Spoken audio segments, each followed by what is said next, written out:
Hello po mga kabayan, mga kalingap, magandang buhay po. Analisa Reality Vlog, muli nagbabalik. Kumusta na po kayong lahat sa buong Kalingap community, kanong Kalingap Tahanan, shoutout po sa inyo.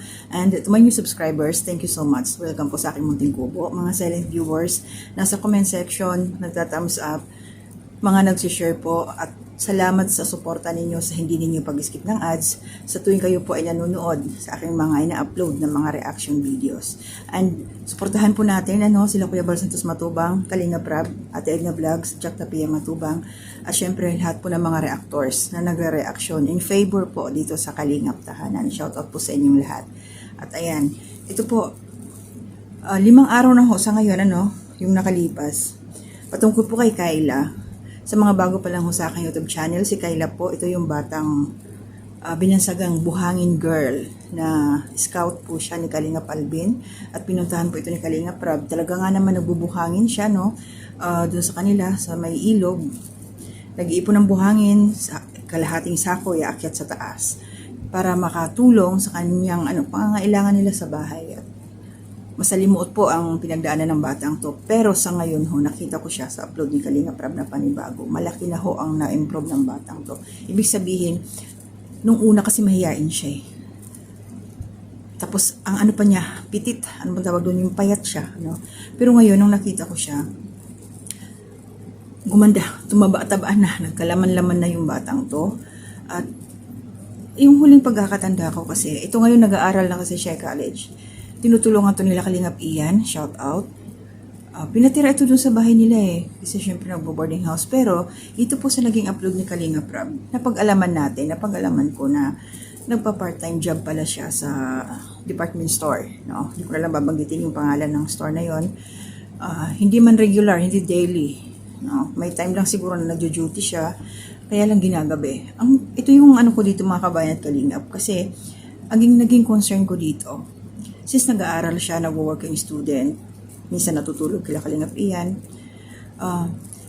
yung mayroon pala siyang kapatid na nanganak, At nabanggit dito na siya ang nag-aalaga.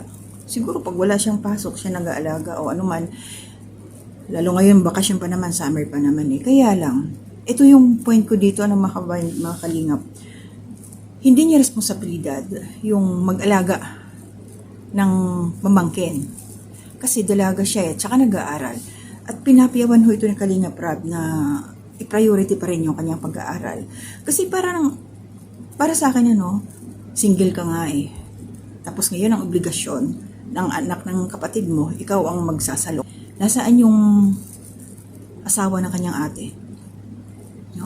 Dapat silang mag-asawa ang gagawa ng solusyon, paano maaalagaan yung bata. Huwag doon kay Kyla, na siyang sasaluhin yung responsibilidad para alagaan yung anak nila, yung pamangkin, Kasi minsan ginagabi na daw kung galing sa trabaho, so ginagabi na yung bata, minsan tinanong nga paano yung nasasakyan, nakikihits na lang daw siya kung mayroong umuwi. So paano kung wala? Siguro baka doon natutulog, kung Kalingap yan, hindi natin alam Pero yung pinopoint out ko lang dito, Kyla, matuto kang magsabi ng no. Kasi may asikasuhin mo. Pag nag-aaral ka na, yes, part-time, nagtatrabaho ka, huwag mong i-pressure yung sarili mo. Mag-focus ka sa self mo. Mag-focus ka doon sa sideline mo. Huwag mong iintindihin yung anak ng ate mo. Sila ang bahalang mag-isip ng paraan, gumawa ng paraan kung kanino nila ipapaalaga yung anak nila. Hindi mo responsibilidad yun. Pasensya na, sorry po, totoo lang Nagpapakatotoo lang ako dito. Kasi syempre ako naging nanay din ako ng trabaho. Ako ng anak ko. Gumawa ako ng paraan, sino magbabantay ng anak ko pag ako nasa trabaho. Kami mag-asawa, nagtutulungan. Yung mga ganun. Kung sino, hindi yung, wala akong kapatid na pinag-alaga sa aking mga anak. Wala. So, doon kay Kyla, mahirap kasi yun ma-stress ka. Ma-stress ka sa hindi mo naman anak.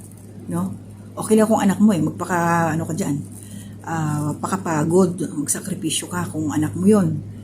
Kailangan mong saluhin yung obligasyon o responsibilidad. Pero pamangkin mo, at nandyan naman yung ate mo, nandyan naman siguro yung asawa niya, paano siya nagkaroon ng anak, paano siya nabuntis. So sila yun, kung sino yung available doon sa side ng lalaki, sa side mo, wag ikaw, kasi mahihirapan ka. lalo na pag nag-umpisa na yung klase mo. Kasi pag ganyan mga kababayan Kalinga, pag hindi kasi siya, kita ko kay, Kayla, mabait eh, tahimik lang. So, siguro hindi siya makahindi sa atin niya. Hindi masamang humindi. Kasi abusuhin ka eh, mabait ka eh, paano naman yung personal mong buhay. Ito ay opinion ko lang po, ito po yung aking lang reaction. At the same time, advice na rin po kay Kayla bilang matanda na at mapinagdaanan ko na yung mga ganyang sitwasyon. Sana, itong batang to matuto siya talagang humindi. Kahit sino ba magalit yan, magalit pa yung ate niya. Bakit? Responsibilidad mo ba na alagaan yung anak niya? Dapat nung pinagbubuntis pa lang yun, inisip na nila sino yung mag-aalaga kung mga anak na siya. Sino yung Huwag naman si Kayla kasi nag-aaral eh. Mag-aaral. Nagtatrabaho. Pero mo yun, uuwi. Galing sa trabaho, tapos isipin pa yung kanyang pamangkin. Minsan daw pag wala, may nagpapaalaga sa labas. Kung saan ba yun? Kung sino nagbabantay doon. Hindi siya dapat mamroblema sa kanyang pamangkin dahil buhay ang mga magulang. Yun lang yung masasabi ko dito. So, panoorin niyo po kay Kalinga Prab, yung mga hindi pa ho nakapanood. Ako po mag-i-insert lang ho ng clip. By the way, gusto lang kitang kumustahin kasi nabalitaan ko na tuloy-tuloy pa rin ba yung pagtrabaho mo dun sa SM? Ano po kuya na nagbago po yung schedule po namin kaya sa isang linggo po minsan po isang araw lang po ako nakapasok. Okay. Tapos, balita ko rin na may bago kong inaalagaan ngayon na pamangkin mo? O, bakit? Tawag siyan?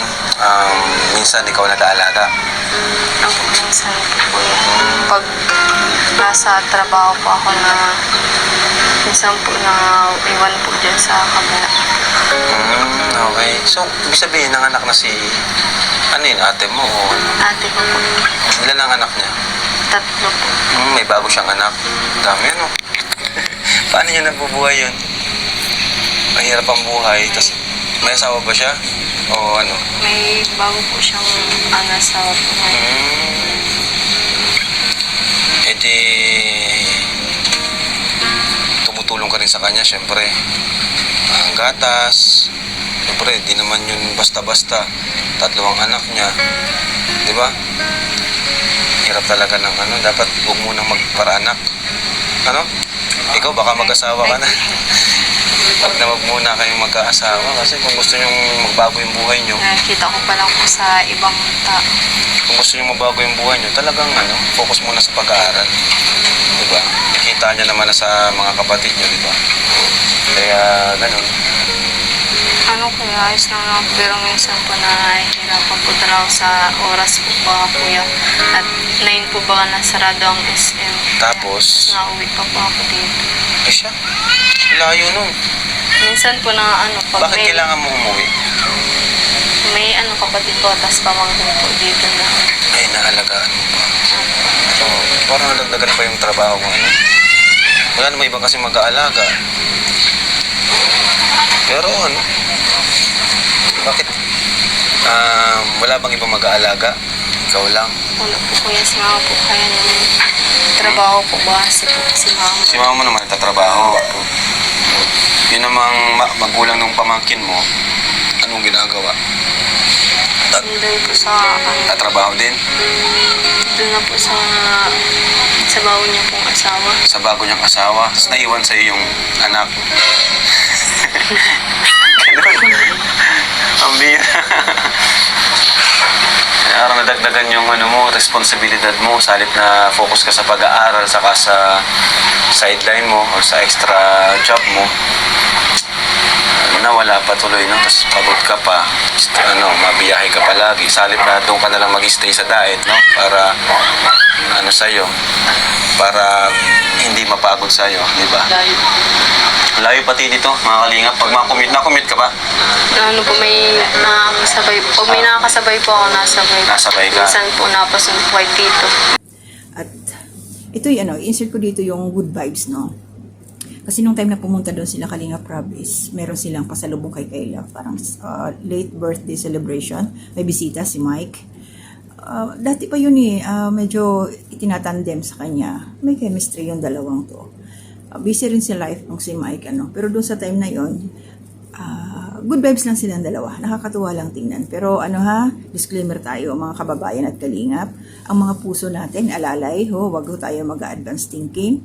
Tandaan ho natin na kung ganito may tandem, Mike, Kayla, ito'y lang, pag good vibes lang ho nila Kalingap Rab. At the same time, kung magkaroon man ng personalan na, paubayan ho natin sa kanila. Basta kung ano ho yung napapanood natin, doon lang ho tayo. No? Support lang ho tayo dito kay Kalingap Rab. Para sa mga kabataan, meron silang makuhang leksyon.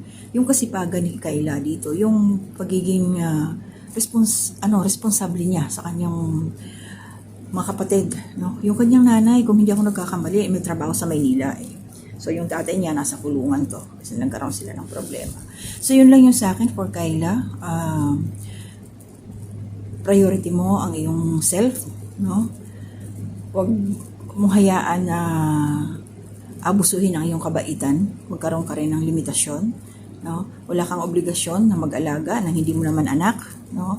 Maliban na lang kung wala kang ibang trabaho, wala kang ginagawa. No? Hindi ka busy, pwede yun. Offer, tulong. Kasi pamangkin mo naman. Pero isipin mo yung magiging bigat ng buhay mo, no? Na mag-aaral ka tapos meron ka pang ibang obligasyon sa buhay. Priority ang sarili muna. Kasi mas kailangan mo yan Paano ka makakatulong sa pamilya mo kung ikaw mismo ay kailangan tulungan, di ba? So yun lang yung sa akin mga kababayan at kalingap. Sana si Kayla, yun makarating mapanood niya ito. Although, siyempre pamilya, support tayo dyan. Pero kung may sasakripisyo naman yung para sa sarili mong kinabukasan, mukhang mali video. At maraming salamat po sa aking community spotlight. Thank you po sa inyong suporta sa akin. So hanggang dito na muna ako. See you again on my next reaction video. Ako po'y pinag-iisipan ko pa ito. Mahigit 1 buwan na rin ang nakalipas, no? Andiyan po ito sa social media talaga ang kalat. Yung nangyari sa basketballista, sa bata kay Rene Baterbonia. Gusto kong maglabas ng aking damdamin bilang isang nanay, bilang isang ina, no? Gagawan ko ito ng aking upload, no? Reaction o kanong tawag doon, opinion sa mga nangyari. Kasi ginagather ko pa yung mga napapanood ko, iniisip ko pa paano ba nangyari yung mga ganito. Sana po, pag na-upload ko na yon, suportahan niyo po ako. At kung meron man ho kayong personal opinion, pwede ho kayo mag-share sa baba. I-comment nyo na lang po. See you again po, possible po, re-reactionan ko yan. Darine Baterbonia story. Yan. So hanggang dito na muna. To God be the glory and honor.